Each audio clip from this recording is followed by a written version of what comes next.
за влез и за излез од државата не е многу долго.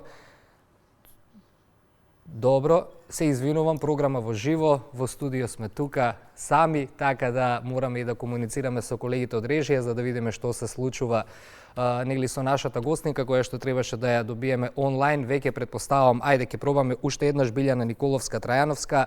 Ако се гледаме и слушаме Билјана, да се поздравиме, да пробаме уште еднаш да воспоставиме комуникација.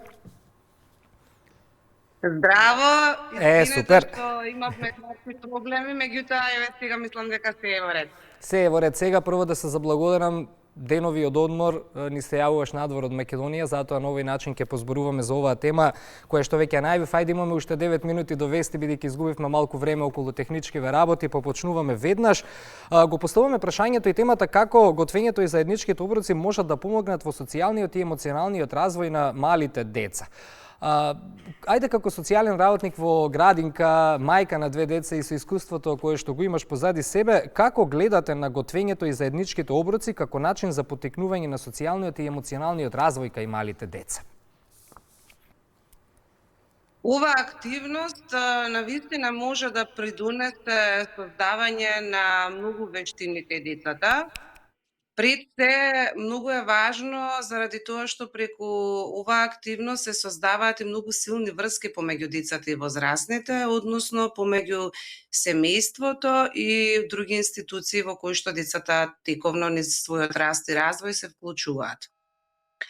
За време на готвењето децата учат многу вештини и вклучуваат исто дел од своите сетила.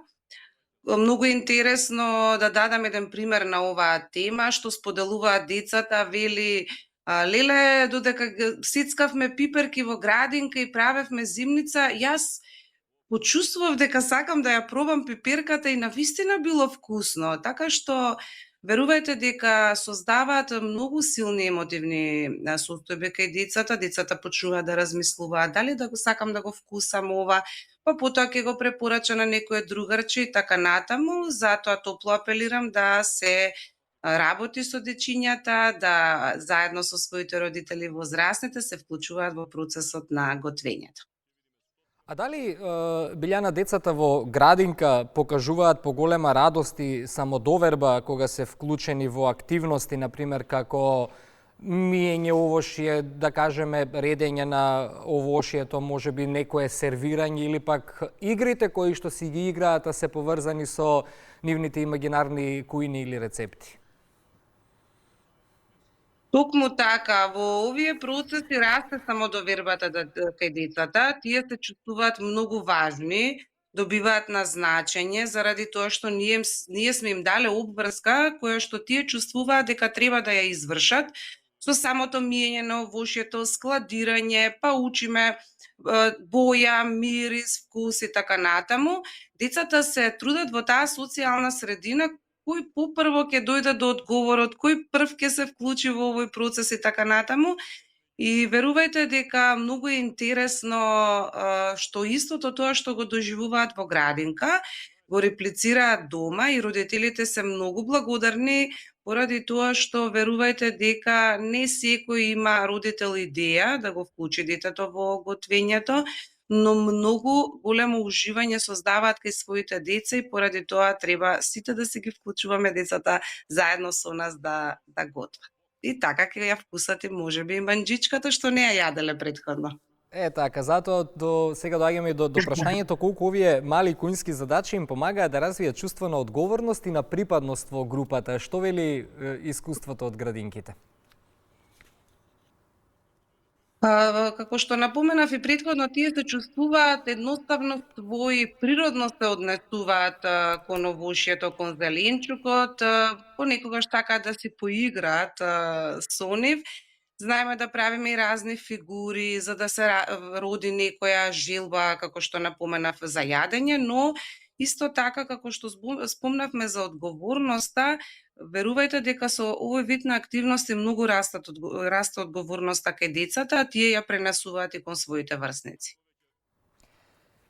Какво влијание имаат, например, овие заеднички подготовки на оброците, бидејќи нели кујната ни е во преден план денес во текот на овој разговор како активност и подготвувањето на оброците, какво влијание имаат, например, во споделување, во учење на трпеливост, во почитување на правила? Дали е добро, например, родителите да ги користат овие задачи и дали може, например, да се најде некоја активност во кујната за овие теми за кои што зборувавме досега, да се најдат некои задачи каде што децата ќе се учат и на овие нешта, додека се мали?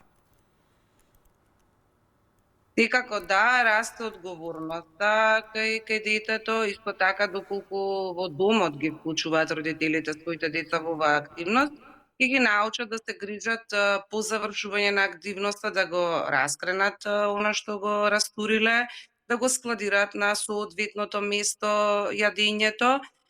Така што децата едноставно ние треба да во наводници искористиме нивните јаки страни и нивната желба да се вклучат во работата со нас, пред се заради тоа што во процесот на готвење децата развиваат многу и други вештини кои подоцна ги имплементираат во основното образование и треба да ги учиме на тие вештини, дисциплина, организацијски вештини, како што напоменав, чистење на кујната по завршување на готвењето и слично, но да не биде таа активност ретка, вклучувајте ги што почесто децата за да си фатат една рутина и желба за во иднина и тие да бидат добри домаќини како вас.